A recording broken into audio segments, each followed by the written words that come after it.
గురుగారు దాసం అండి. దాసం దాసం శ్రీశైలేశయా పాత్రం ధీభక్త్యాదిగుణాండవం యతీంద్రగుణం వందే జామాతరం మునిం లక్ష్మీనాథ సమారంభాం నాథయామున మధ్యమాం అస్మదాచార్యపర్యంతాం పరాం యో నిత్యమచ్యుతాముదిగ్మరుక్మః వ్యామోహదత్తజాణిత్రాయ మేనే అస్మద్గురోర్భగవతోऽస్య దైకసిन्धो రామానుజస్య చరణో శరణం ప్రపద్యే మాతాపితా యువతः తనయా విభూతిः సర్వం యదేవ నియమేన మదన్వయానామాద్యస్య నః కులవతే బకుళాభిరామం శ్రీమత్తదంగ్రికులం ప్రణమామి మూర్ధ్నా భూతం సరశ్చ మహదాత్మయ భట్టనాథ శ్రీభక్తిసారకులశేఖర యోగివాహాన్ భక్తాంగ్రేణుపరకాల యతీంద్రమిశ్రాన్ శ్రీమత్పరాంకుశమునిం తత్వేన యశ్చిదీశ్వరద స్వభావోకాపవర్గరతుపాయ గతిరుదార సందర్శయన్ నిర్విమీత పురాణరత్నం తస్మై నమో మునివరాయ పరాచరాయ హంసైషడ్భిः సమాకీర్ణం అంగైర్వేదమివా పరం పురాణం వైష్ణవం చక్రే యస్తం వందే పరాచరం వ్యాసం వసిష్ఠనప్తారం శక్తే పౌత్రమకల్మషం పరాశరాత్మజం వందే సుఖదాతం తపోనిధిం వ్యాసాయ విష్ణురూపాయ వ్యాసరూపాయ విష్ణవే నమో వై బ్రహ్మనిధయే పురాణం వైష్ణవం చైతే సర్వగిల్పిషనాశనం విశిష్టం సర్వధాత్రేభ్యః పురుషార్థోపపాదనే భారతే భగవద్గీతా ధర్మశాస్త్రేషు మానవః వేదేషు పౌరుషం సూక్తం పురాణేషు చ వైష్ణవం తత్కర్మయన్న బంధాయ సా విద్యాయ విముక్తయే ఆయాసాయ పరం కర్మ విద్యాన్యాశిల్పనైపుణం శ్రీ విష్ణుచిత్తపద పంకజ సంగమాయ చేతో మమ స్పృహయతే కిమతః పరేణ నో చేన్మమాపి యతిశేఖర భారతీనాం భావకదం నారాయణం నమస్కృత్య నరం చైవ నరోత్తమం దేవీం సరస్వతీం చైవ తతో జయముదీరయేత్ శాంతాకారం భుజగశయనం పద్మనాభం సురేశం విశ్వాకారం గగనసదృశం మేఘవర్ణం శుభాంగం లక్ష్మీకాంతం కమలనయనం యోగిహృద్యానగమ్యం వందే విష్ణుం భవభయహరం సర్వలోకైకనాథం సశంఖచక్రం సకిరీటకుండలం సపీతవస్త్రం సరసీరుహేక్షణం సహారవక్షస్థలశోభికౌస్తుభం నమామి విష్ణుం శిరసా. మనం శ్రీ విష్ణు పురాణంలో ప్రథమ అంశంలో 5వ అధ్యాయం చెప్పుకుంటున్నాం అన్నమాట. ఈ 5వ అధ్యాయంలో సుమారు ఒక 65 శ్లోకాలు ఉన్నాయి. దాంట్లో ఒక 26 శ్లోకాల వరకు చెప్పుకున్నాం, 24వ తేదీ వరకు. ఆ తర్వాత అనుకోకుండా 2-3 రోజులు సెలవు ఇవ్వాల్సి వచ్చింది. ఈ సెలవు కూడా పొడిగించవలసింది 7వ తేదీ వరకు, కానీ ప్రకృతి బీభత్సం వల్ల మనకి సౌకర్యం ఏర్పడింది అనమాట.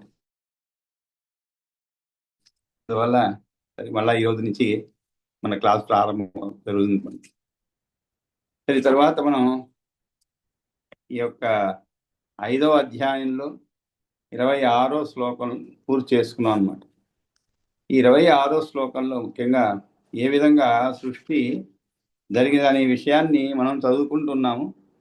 దాంట్లో అనేకమైన విషయాలు తెలుసుకున్నామన్నమాట. సృష్టికర్త యొక్క 9 విధాలైనటువంటి సృష్టిలు ఈ విధంగా చెప్పబడ్డాయని చెప్పి, సృష్టి చేసే జగదీశ్వరునికి జగన్ నిర్మాణానికి ప్రాకృత వైకృత చెప్పుకొని 26వ శ్లోకంలో మైత్రేయ చెప్తున్నామట. పరాశర ఉవాచ అని చెప్తే మైత్రేయ అంటే పరాశరుడు చెప్తున్నాడు అనమాట. ఎవరికి? మైత్రేయుడికి. ఏమని? పూర్వంలో వారిచే కావించబడ్డ పుణ్యపాప కర్మల ప్రభావం వల్ల వారు దానిచే ఏర్పడ్డ సంస్కార విశేషంచే ముక్తిని పొందకుండా లయకాలంలో ఉపాధి భంగమైన వాసనలచే విడివడక సూక్ష్మ రూపావశిష్టులై ఉపసంహరించబడ్డారు. అంటే ఇక్కడ ఉపసంహరించబడ్డారు అంటే అర్థం ఏమిటి? సృష్టి జరిగిందని. ఉదాహరణకి మనం అంతా ఉన్నాం, మనం చివరికి మనం ఏమవుతున్నాము? మరో జన్మ తీసుకుంటున్నాము అని మనం దృఢంగా నమ్మేటువంటి విషయం అనమాట. హిందూ దీంట్లో మరుజన్మ అనేది ఖచ్చితంగా ఉంది. దాంట్లో మనం ఈ జన్మలో చేసినటువంటి పాపపుణ్యాల ఫలితాలన్నీ కూడా అనుభవించవలసి వస్తుంది అనేటువంటి విషయాలన్నీ మన అందరికీ తెలిసిన విషయం. అదే కాకుండా లయకాలంలో చెప్పబడింది. లయకాలంలో అంటే ఏమిటి? ఎప్పుడైతే మనకి ఈ సృష్టి అంతా కూడా పూర్తిగా ఉపసంహరించుకొనబడి మరలా తిరిగి కొత్త సృష్టి ఏర్పడటం అన్నమాట. అంటే ఏదైతే అంతవరకు ఉన్నదో సృష్టి, అదంతా కూడా లయకాలంలో ఉపసంహరించబడి మరి అప్పుడు ఏమవుతాయి అవన్నీ కూడా ఆ వాసనలచే విడివడక సూక్ష్మ రూపావశిష్టులై ఉపసంహరించబడ్డారన్నమాట. ఆ తరువాత మరలా సృష్టి ప్రారంభమైనప్పుడు తిరిగి వీరందరూ కూడా మళ్ళా సృష్టించబడతారనమాట. ఈ విషయాన్ని మనకి పరాశరుడు మైత్రేయుడు చెప్పినట్లుగా 26వ శ్లోకంలో చెప్పుకున్నాం అనమాట. ఆ తరువాత మరి ఏం జరిగినది ఏమిటి అనేది మనం అంటే వారి ఇరువురి సంభాషణ ఏ విషయం పైన జరిగినది ఏమిటి అనేది మనం ఈరోజు ప్రారంభిద్దాం అనమాట. 27వ శ్లోకం నుంచి ప్రారంభించుకుందాం. కాబట్టి శ్రీ విష్ణు పురాణంలో ప్రథమ అంశంలో 26వ శ్లోకం పూర్తయింది. 27వ శ్లోకం ప్రారంభిద్దాం. స్థావరాంత సురాధ్యాస్తు ప్రజా బ్రహ్మశ్చతుర్విధా బ్రాహ్మణ కుర్వత సృష్టిం జగ్నిరే మానసాతుత. స్థావరాంతా అని చెప్పండి. అంటే ఏమిటి? స్థావర అంతా సురాది అస్తు ప్రజా బ్రహ్మ చతుర్విధా బ్రాహ్మణ కుర్వత సృష్టిం జగ్నిరే మానసాస్తు తాహ. అంటే ఓ బ్రాహ్మణ, దేవతలు మొదలుకొని సురాధ్యాస్తు అంటే సురాధ్య అంటే ఏమిటి? మొదట అని అనమాట.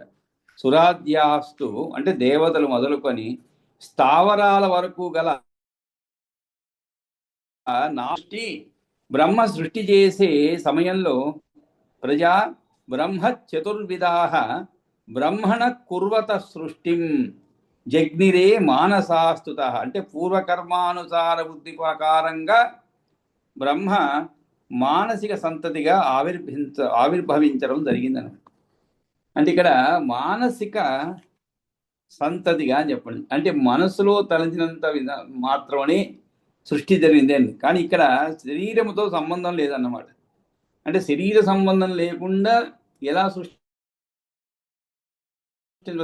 అంటే ఏమిటి? బ్రహ్మ మానసిక సంతతిగా ఆవిర్భించడం జరిగిందను.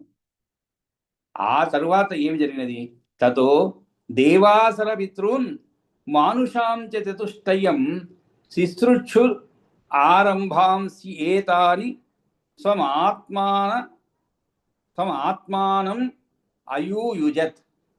ఇక్కడ 28వ శ్లోకంలో కాస్త సమాసాలు జాగ్రత్తగా చూసుకోవాలన్నమాట. తతో దేవ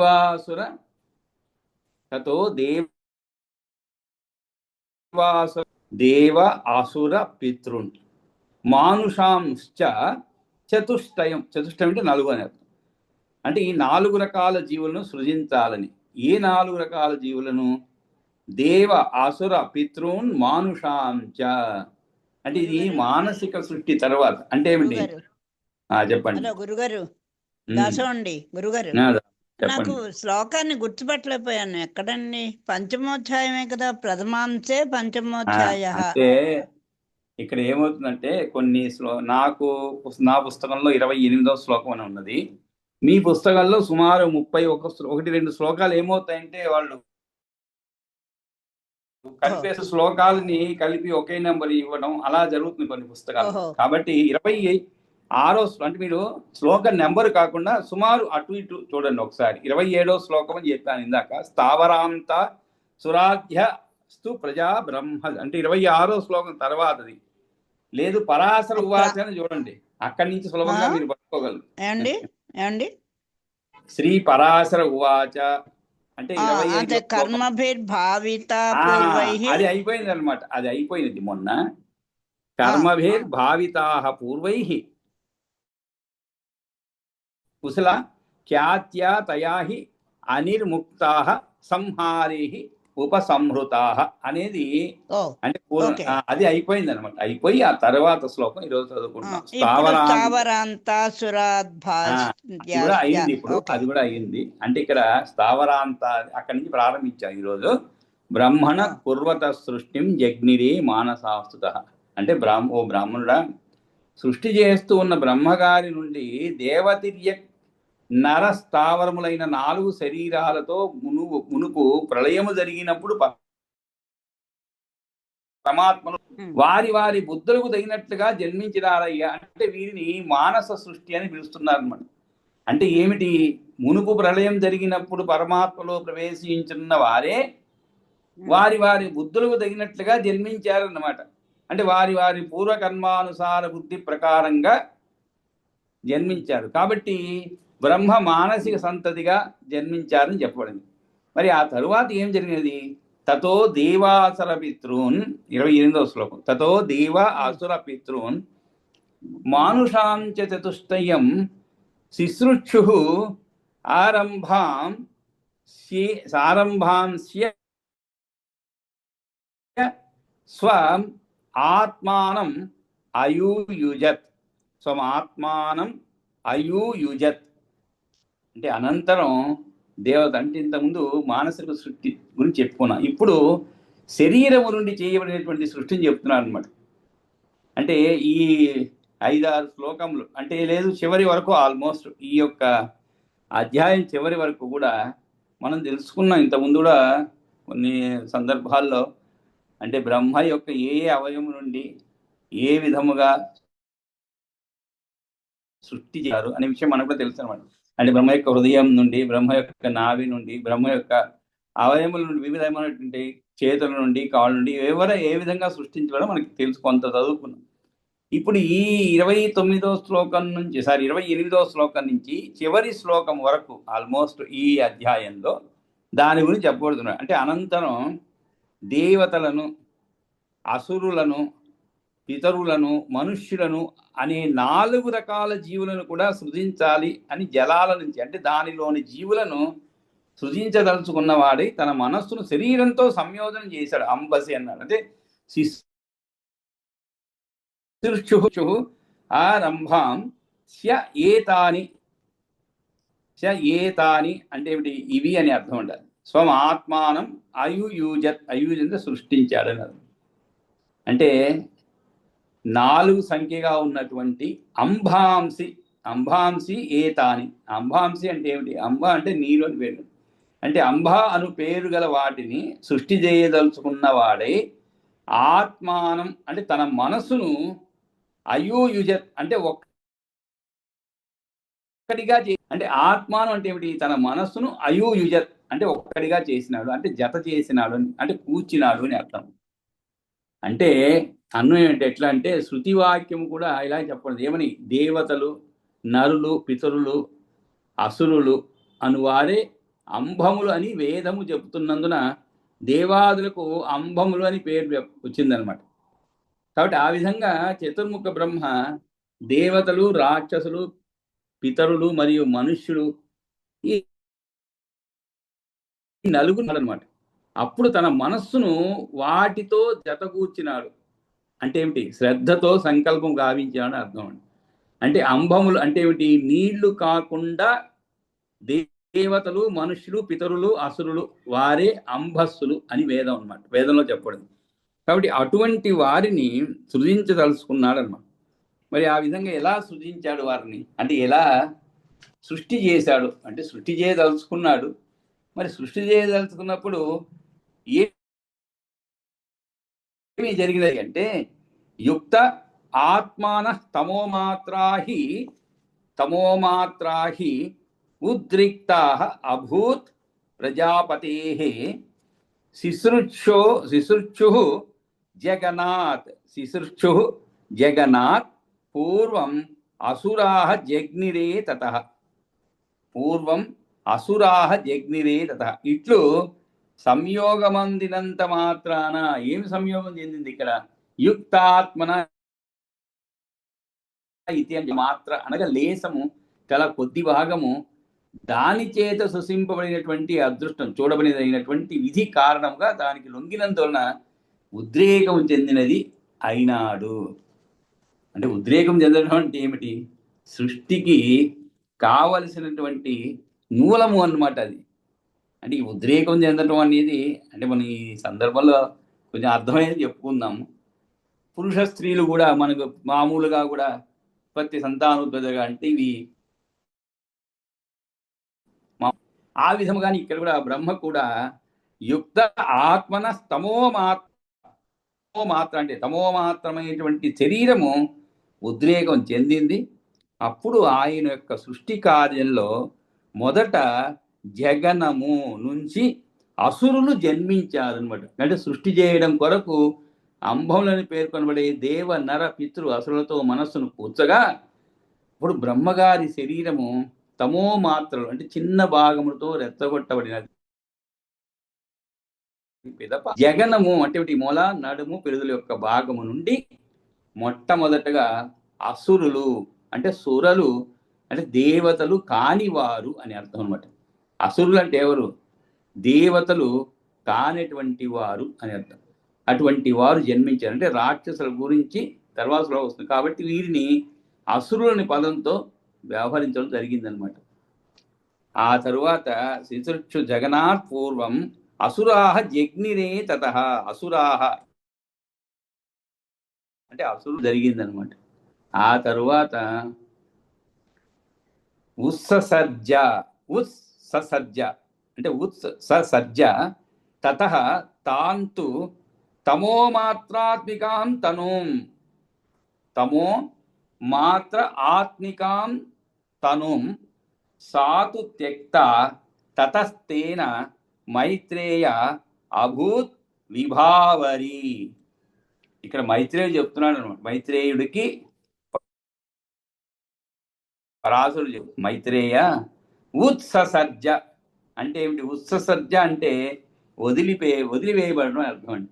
ఇంతకీ ఏమి వదిలివేశాడు ఆయన బ్రహ్మ అంటే ముందేమో బ్రహ్మ యొక్క సృష్టిలో మొట్టమొదటి అయినటువంటి ఆ మొదట పిరుదు నుంచి అసురులు జన్మించారని చెప్పుకున్నాం. ఆ తరువాత ఏమి జరిగింది మరి? ఉత్ససర్జ తతస్థాంతు అంటే ఏమిటి? ఆయన తమోమాత్ర స్వరూపమైనటువంటి ఆ తనువును విడిచిపెట్టాడు. తమోమాత్ర ఆత్మికాం తమికాం అంటే తన యొక్క ఆత్మికం అంటే తన యొక్క అని అర్థం అన్నమాట. తన యొక్క తను అంటే శరీరాన్ని తమోమాత్రం ఎటువంటి శరీరం అది? తమోమాత్రం అంటే తమోమాత్ర స్వరూపమైనటువంటి ఆ తనువును అంటే తమో గుణముతో మిక్కిలిగా తమో గుణముతో నిండి ఉన్న అని అటువంటి భావం అంటే మనోవికారము లేక శరీరమును వదిలిపెట్టినాడని అర్థం అన్నమాట. అదేవిధంగానే విభావరి అంటే ఏమిటి? రాత్రి అని అర్థం. అంటే ఇందుకు శృతి ప్రమాణంలో చీకటితో నిండినటువంటిది రాత్రిగా అయినది. అంటే ఏమైనది? ఆయన శరీరము ఎప్పుడైతే ఆ తర్వాత తమోమాత్ర స్వరూపమైనటువంటి ఆ తనువును విడిచిపెట్టాడు, ఆయన చే వదిలివేయబడ్డ ఆ తనువు ఆ కారణంచే రాత్రి అయినది. అంటే ఏమిటి? పిమ్మట చతుర్ముఖుడు తమోమయమైనటువంటి అంటే తమో గుణముగా అధికముగా ఉన్నటువంటిదైనటువంటి శరీరాన్ని విడిచిపెట్టారు. అప్పుడు ఆ శరీరము చీకటితో నిండిన రాత్రిగా అయింది అని చెప్పబడింది. అంటే ఇది కొంచెం మన ఊహాశక్తి పెంచుకోవాలన్నమాట. ఆయన శరీరాన్ని వదిలిపెట్టడం ఏమిటి అంటే తమో మాత్రం శరీరాన్ని అంటే మనం అర్థం చేసుకోవాలంటే ఉదాహరణకు సర్పం ఉందనుకోండి. సర్పం ఎలాగైతే అంటే ఈ ఉదాహరణ సరి కాకపోవచ్చు కానీ అర్థం చేసుకొని చెప్తాం. ఒక శరీరాన్ని పుగుస అంటారు, దాన్ని వదిలిపెడుతుంది అనమాట. అంటే అది కూడా దాని శరీరంలో ఒక భాగమే అంతవరకు.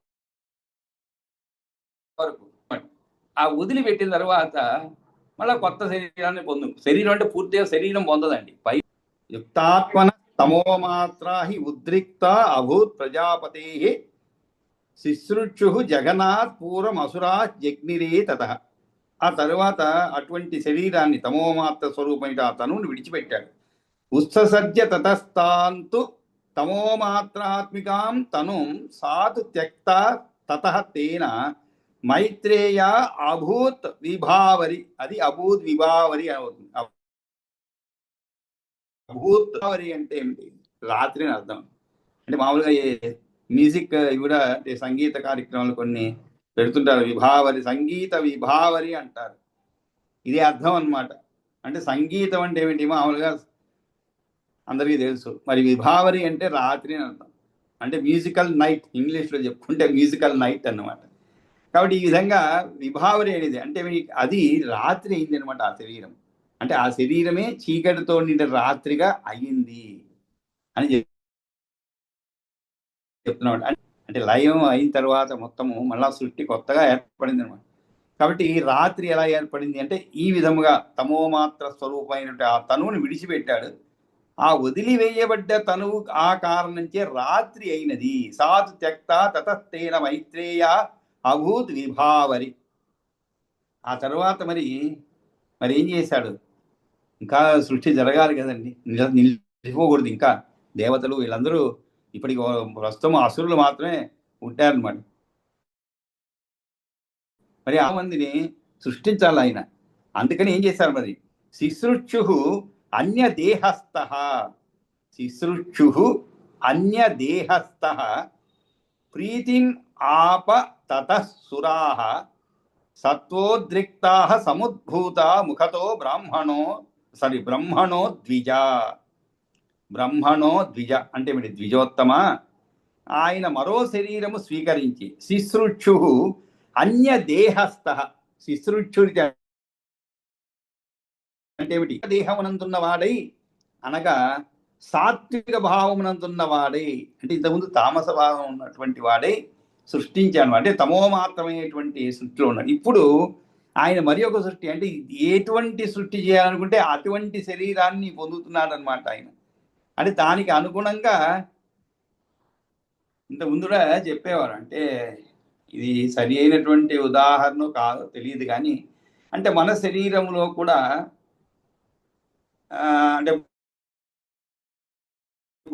వినేవాళ్ళు లేరనుకోండి. అలాగా స్త్రీ గర్భవతి అయిన తరువాత ఆమెలో ఒక సాత్విక గుణాలని మెండుగా ఉండే విధంగా రోజువారీ కార్యక్రమాలు ఉండేవి. అంటే రోజువారీ కార్యక్రమం అంటే ఏమిటి? ఆ మనస్సును హాయిగా ఉంచుకొని, ప్రశాంతంగా ఉంచుకొని, ఎటువంటి ఉద్రిక్తలు లేకుండా, అంతేకాదు తాను ఆ ప్రతిరోజు కూడా మనస్సును ఆనందపరిచేటువంటి కార్యక్రమం పాల్గొంటాం. అంటే ముఖ్యంగా ఏదైనా మంచి పారాయణాలు చేయడము, అంటే వాటి వలన ఏమవుతుందంటే మన శరీరం కూడా దానికి అనుగుణంగా ఒక ప్రశాంతత ఏర్పరుచుకున్నమాట. మనసు ప్రశాంతం ఉన్నప్పుడు శరీరము కూడా దానికి అనుగుణంగా మారుతూ ఉంటుంది. అది మన అందరికీ తెలుసు. ఒకసారి మనసు ఉద్రిక్తత ఏర్పడింది అనుకోండి, ఏదైనా ఒక విషయం పైన కొద్దిసేపు కొట్లాడుకున్నారు అనుకోండి, ఎవరో ఒక భార్యాభర్తలు, అన్నదమ్ములు, లేదు కొడుకు, తండ్రి, కూతురు, తల్లి, ఆ తరువాత మన మనసు చాలా ఇదైపోతుందో కూడా కొన్ని మార్పులు గమనిస్తామని. అవన్నీ కూడా మళ్ళా మామూలు స్థితికి రావాలంటే చాలా సమయం పడుతుంది. ఒక్కసారి మీరు ఎవరిపైన గట్టిగా అరిచిన తర్వాత, ఎవరిపైన అరిచారో వాడు హాయిగా వెళ్ళిపోతాడు. వాడికేం పెద్దగా దాని వలన విపరీతమైనటువంటి ఏమి జరగదు.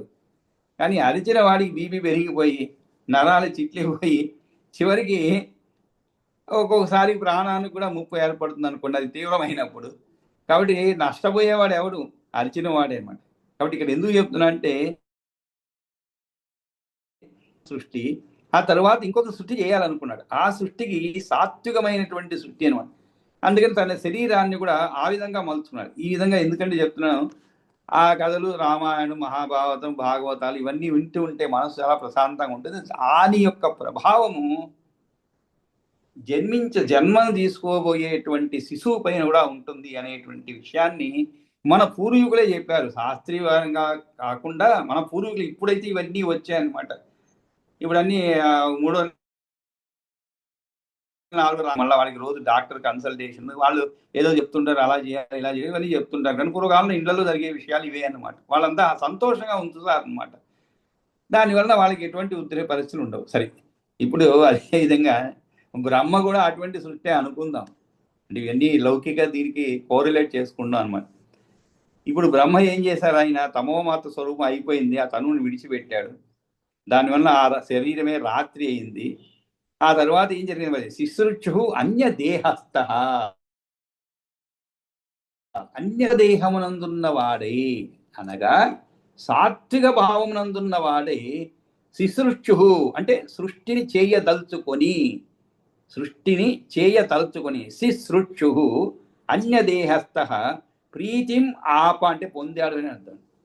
ప్రీతిం ఆప అంటే ప్రీతిం సుఖమును అవాప అంటే పొందినాడు. ప్రీతిం అవాప ఆవాప కాదు అవాప, కాబట్టి ప్రీతిని పొందాడు అంటే సుఖాన్ని పొందాడు అనమాట. అంటే శిశుకి సుఖమును అవాప పొందినాడు.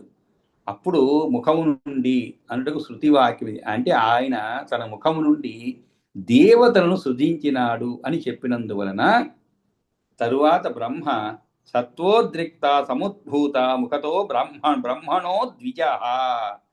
కాబట్టి అంతటా బ్రహ్మ యొక్క ముఖము నుంచి సత్వగుణాధికులైనటువంటి సురలు జన్మించారు. అటువంటి సురలు అంటే బ్రాహ్మణులు జన్మించారు ఆయన ముఖము నుండి. సత్వగుణం చాలా ఎక్కువగా ఉన్నటువంటి ఇది ఆ తరువాత సృష్టి. ఈ తరువాత మరి ఈ శరీరాన్ని ఏం చేశాడు ఆయన? అలాగే ఉంచుకున్నాడా అంటే మరి బ్రాహ్మణులు సత్వగుణము వలన పుట్టారు చెప్పబడింది, కానీ అది ఆ సృష్టి అలాగే వస్తున్నది ఇప్పటికి కూడా. అంటే బ్రాహ్మణులు మిగిలిన వారు సాత్వికులు లేరా అని కాదండి. బ్రాహ్మణుల యొక్క దైనందిక కార్యక్రమాలు కానీ, వారు చేసే వారి ఆహార నియమాలు కానీ, వీటన్నిటి వల్ల కూడా అలాగే పెంపొందించుకుంటూ అలాగే ఉంటున్నారనమాట సాత్విక గుణాన్ని. కాబట్టి మనలో కూడా కొంతమంది సాత్విక గుణాన్ని నుంచి నెమ్మదిగా తామస గుణానికి వెళ్ళిపోతున్నారు ఇప్పుడిప్పుడే. అంటే ఆహారపు అలవాట్లు కానీ, నిత్యకృత్యాల్లో కానీ, ఇవన్నీ కూడా మార్పులు వచ్చినందువలన మనకు ఉన్నటువంటి ప్రాకృతి అంటే ప్రకృతిబద్ధంగా వచ్చినటువంటి స్వాభావికంగా వచ్చినటువంటి గుణాన్ని నుంచి కొంత మార్పులు వస్తున్నాయి అన్నమాట. అది మనం అందరిలో కూడా గమనించేటువంటి మార్పులే అన్నమాట. సృష్టి నుంచి విడిపోతున్నాం అనమాట. మనం ఎలా సృష్టించబడ్డామో అలా కాకుండా మన పంథాలు అంటే ప్రస్తుతం ఉన్నటువంటి పంథాలు మనం కూడా పోతున్నాం అనమాట. సరే, కాబట్టి ఆ విధంగా ముఖతో బ్రహ్మణో ద్విజ శిశురుచు అన్య దేహస్థ ప్రీతిమాపదత సురా సత్వోద్రిక్తా సముద్భూత ముఖతో బ్రహ్మణో ద్విజ త్యక్త సాతు తనుస్తేన. సరే, ఇంత ముందులాగానే ఆ తమో గుణమైన శరీరాన్ని ఏ విధంగా వదిలాడు, ఈ సత్వప్రాయమైనటువంటి ఆ శరీరాన్ని కూడా విడిచిపెట్టాడు. త్యక్త సాతు తనుహు తేన సత్వప్రాయం అభూత్ దినం తతోహి బలినో రాత్రౌ అసురా దేవతా దివా. అంటే మామూలుగా మనం రామాయణంలో కూడా ఒక సందర్భంలో తాటకిని అనుకుంటారు సంహరించవలసి వచ్చినప్పుడు శ్రీరామచంద్రుడు, నాయనా ఇప్పుడే నువ్వు వెంటనే బాణం వెయ్యి, రాక్షసులకి రాత్రి వేళల బలము వృద్ధి చెందుతుంది. అంటే సంధ్యాకాలం అయ్యి రాత్రి ప్రవేశించినప్పుడు వాళ్ళ బలం ఆ రాత్రి అంతా కూడా వృద్ధి చెందుతూ ఉంటుంది. కాబట్టి వారిని చంపడం కష్టమని కాదు, ఇంకొంచెం ఎక్కువ శ్రమ పొందాల్సి వస్తుంది. శ్రీరాముడికి ఎవరిని చంపడం కూడా కష్టమని కాదు, శ్రమ ఎక్కువ అంతే అనమాట. ఏ పని కూడా మనం కూడా కొన్ని పనులు ఉంటాయి మనం చేయగలుగుతాం, కాబట్టి ఇంకొంచెం ఎక్కువ శ్రమ పడాల్సి వస్తుంది అన్నమాట అని చెప్తాడు ఇక్కడ. బ్రహ్మ ఆయన యొక్క సత్వప్రాయమైనటువంటి ఆ శరీరాన్ని కూడా విడిచిపెట్టాడు. త్యక్త అంటే విడిచిపెట్టబడినదే అర్థం. ఏమిటి? సాతు తనుహు తేన సత్వప్రాయం అభూత్ దినం. కాబట్టి ఆయన చేత ఆ సత్వప్రాయమైనటువంటిగా సత్వము జ్ఞానము, దానిని పదార్థాల గురించి తెలిపి చేయనటువంటి దానిని బాగుగా కలిగించేటువంటిది దినము పగలు అయిందనమాట. కాబట్టి ఎప్పుడైతే ఆ శరీరాన్ని వదిలిపెట్టాడో తతోహి, కాబట్టి ఆ శరీరం ఏమైనది? దినము అయినది. అంటే దినం అంటే పగలు అయినది అనమాట. రాత్రి అవ్వత రాత్రి అయింది అని చెప్పారు ఇంతకుముందు. కాబట్టి ఇక్కడ పగలు ఎలా ఏర్పడింది అంటే ఆయన యొక్క త్యక్త సాధు తనుస్తేన సత్వప్రాయం అభూత్ దినం తతోహి బలినో రాత్రౌ అసురా దేవతా దివా. కాబట్టి ఏమైంది? దాని వలన పగటి వేళ దేవతలు బలవంతులయ్యారన్నమాట, భగవంతులయ్యారు. మరి రాత్రి వేళ రాక్షసులు బలవంతులన్నమాట. అందుకని ఎందువల్లనైతే తతోహి అంటే తమ అంటే చీకటి అంటే తెలియపోవుట, అంటే మయమైన రాత్రిగా రూపుదిద్దుకున్న తనువు నుండి పుట్టినవారు. కాబట్టి ఆ కారణం చేత అసురులు రాత్రి వేళల్లో శక్తిమంతులు పగటి కంటే ఎక్కువగా అవుతున్నారని అర్థం. ఎప్పుడూ వాళ్ళ శక్తి ఏం తగ్గదు, కానీ రాత్రి వేళ ఎక్కువగా శక్తివంతులు అవుతున్నారు. అందువలన వారికి పూజలు రాత్రి పూట చేయాలి అని అర్థం ఉంటాయి. ఇట్లాగే ఊహించుకోవాలన్నమాట. అంటే ఏమిటి, సాత్వికులైనటువంటి దేవతలు సృష్టించిన పిమ్మట బ్రహ్మ ఆ శరీరాన్ని కూడా విడిచాడు. అందువల్ల పగటి కాలము సత్వప్రాయం. అంటే ఏమిటి, జ్ఞానమును పదార్థ వివేకాన్ని కలిగించున్నది అయ్యింది అని అర్థం. దీనికి కూడా మన స్వాభావికంగా కూడా చూడండి, రాత్రి వేళ మన ఆలోచనలకును పగటి వేళ మన, అంటే ఇవన్నీ కూడా విష్ణు పురాణంలో చెప్పిన విషయాలు మనం చాలా తేట తెల్లంగా ఇప్పుడు చూడగలుగుతుంటాం. మనం ఉదాహరణకి ఉన్నది అనుకోండి, మనం వెలుతురులో ఉన్నాం ప్రస్తుతానికి. వెలుతురులో ఉన్నప్పుడు మన మనసు ఎలా పనిచేస్తుంది, ఒక జ్ఞానవంతంగా ఉంటుంది మనస్సు. అంటే ఏమిటి, ఏదో జ్ఞానం ఉన్నట్లుగా మనకి ఆ వెలుగులో ఒక జ్ఞానం ఉంటుంది. మన ఆలోచన విధానాలు కానీ అన్నీ కూడా, అంటే మన ఇంద్రియాలన్నీ కూడా చాలా సక్రమంగా పనిచేస్తూ ఉంటుంది. అదే నీకు రాత్రి వేళ, రాత్రి అంటే ఇక్కడ 6 తర్వాత 7 తర్వాత కాదండి, చీకటిని అర్థం. అంటే ఏమిటి, జ్ఞానము తగ్గిపోయి మన ఆలోచన విధానంలో ఒక పడుతుంది. అది మనం గమనించదగిందే. ఉదాహరణకి చీకటే వద్దనుకోండి, బాగా వెలుతురుగా ఉంది ఈరోజు, రేపు మబ్బు వచ్చింది బాగా. మబ్బు అంటే చాలా మందమైనటువంటి ప్రకృతి అన్నమాట, చాలా మందంగా ఉంది. మనం ఏమి చేయబుద్ధి అవ్వదు అనమాట. ఒకటే పని చేయాలి, ఏమంటే హాయిగా ముసుగేసుకొని పడుకోవాలనిపిస్తుంది. మళ్ళీ నెమ్మదిగా సూర్యరశ్మి కనబడుతూ ఉంటుంది అనుకోండి, వెంటనే శరీరము ఆ ఉత్సాహానికి వచ్చేస్తుంది. శరీరం ఆ ఉత్సాహాన్ని పొందుతుంది అనమాట, తేజాన్ని పొందుతుంది. కాబట్టి విధమైనటువంటి రాత్రి వేళ రాక్షసులు, పగటి వేళ దేవతలు బలవంతులయ్యారు.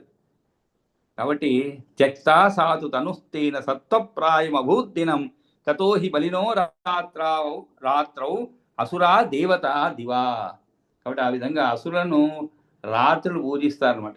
ఎందుకంటే వారు చీకటి కాలంలో శక్తిమంతులుగా అవుతున్నారు. కాబట్టి దేవతలను ఎప్పుడు కూడా పగలు పూజించాలన్నమాట. ఇది మనం కూడా గమనించేటువంటి విషయం అన్నమాట. మరి ఏం జరిగినది, ఉత్ససర్జ పితృన్ సృష్ట ఉత్ససర్జ పితృన్ సత్వమాత్రాత్మికావైవ తతో అన్యాన్ జగృహేతను పితృవత్ మన్యమానస్య పితరత్తస్య జగ్నిరే.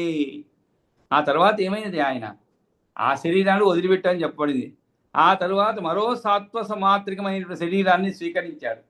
అంటే ఇవన్నీ కూడా సృష్టికి అనుగుణంగా తన యొక్క శరీరాన్ని మారుస్తున్నాడు. సత్వమాత్ర చెప్పబడింది. తతో అన్యాం జగృహే. జగృహే అంటే స్వీకరించడం అని అర్థం. ఏం స్వీకరించాడు, తను అంటే శరీరాన్ని. అప్పుడు ఆయన నేను తండ్రిని అని భావించుకున్న కారణంచే పితరులు అనేటువంటి జన్మించారు అనమాట. పితరులు అనేటువంటి వారు ఎలా జన్మించారు, ఆయన నేను తండ్రిని అని భావించారు అనమాట. ఇవన్నీ మనకి తెలియనటువంటి విషయాలు.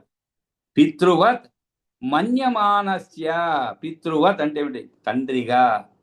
మన్యమానస్య అంటే ఏమిటి, భావించుకున్న కారణంచే ఎవరయ్యారు, పితర తస్య జగ్నిరే. పితర తస్య జగ్నిరే. కాబట్టి జగ్నిరే అంటే జన్మించారని, ఆ కారణంచే జన్మించినటువంటి వారు పితరులు అయ్యారనమాట. కాబట్టి సత్వమాత్రాత్మికామేవ తతో అన్యాం జగృహే. సత్వమాత్రాత్మికాం ఏవ. సత్వమాత్రాత్మికాం ఏవ అంటే అయిన ఏవ అంటే అయినటువంటి అని అర్థం అండి. ఏమిటి, సత్వమాత్రంటి మరో సత్వమాత్రమైనటువంటి శరీరాన్ని స్వీకరించాడు అనమాట. మరి అది స్వీకరించినందువలన జగృహేతను పితృవత్ మన్యమానస్య పితరస్తస్య జగ్నిరి. కాబట్టి పితరులు జన్మించారు. మరి ఆ తర్వాత ఏం చేశారు ఆయన, ఉత్సర్జ పితృన్ సృష్ట్వా తతస్తామపి సప్రభు. ఆ తర్వాత ఏం చేశారు, పితరులను వాళ్ళని వదిలిపెట్టారు అనమాట. ఆ శరీరం, అటువంటి శరీరాన్ని కూడా వదిలిపెట్టినందువలన అటు పిమ్మట ఆతనును కూడా విడిచిపెట్టాడు. ఉత్ససర్జ పితృన్ సృష్ట్వా. సృష్ట్వా అంటే సృష్టించి అని అర్థం. పితృన్ అంటే పితరులు, వారిని సృష్టించిన తరువాత తతస్తాం అపి స ప్రభు, అట్లు విడిచిపెట్టబడిన ఆ తనువును విడిచిపెట్టామట. అట్లు విడిచిపెట్టబడిన ఆ దేహం ఏమైనది? సాచ ఉత్సృష్ట. సాచ ఇక్కడ సా అంటే ఇక్కడ శరీరం అని అర్థం. సాచ ఉత్సృష్ట. సృష్ట అంటే సృజించబడిన. ఉత్సృష్ట అభవత్ అయింది. ఏమైనది? సంధ్య. సంధ్య అయినది. సంధ్య అంటే ఏమిటంటే, సంధ్యాకాలం అంటే ఏమిటి? దిన నక్త అంతరస్థితి. దిన నక్త అంతరస్థితి. అది దిన నక్తాంతర స్థితి అవుతుంది. దిన అంటే ఏమిటి? పగలు అని అర్థం. నక్తం అంటే రాత్రి అని అర్థం అండి. సంస్కృతంలో నక్తం అంటే రాత్రి. అందుకని మామూలుగా రాక్షసులు ఏమిటి? నక్తం జరులు అంటే ఏమిటి? రాక్షసులు అంటే రాత్రి వేళ తిరిగేటువంటి వారు. తిరిగేటువంటి వారు అంటే ఏమిటి? చాలా బలంతో తిరిగేటువంటి వారు అనమాట నక్తం చెరులు. ఇప్పుడు మనం కూడా మనుషుల్లో కూడా నక్తం చెరులు అయిపోయాం మనం.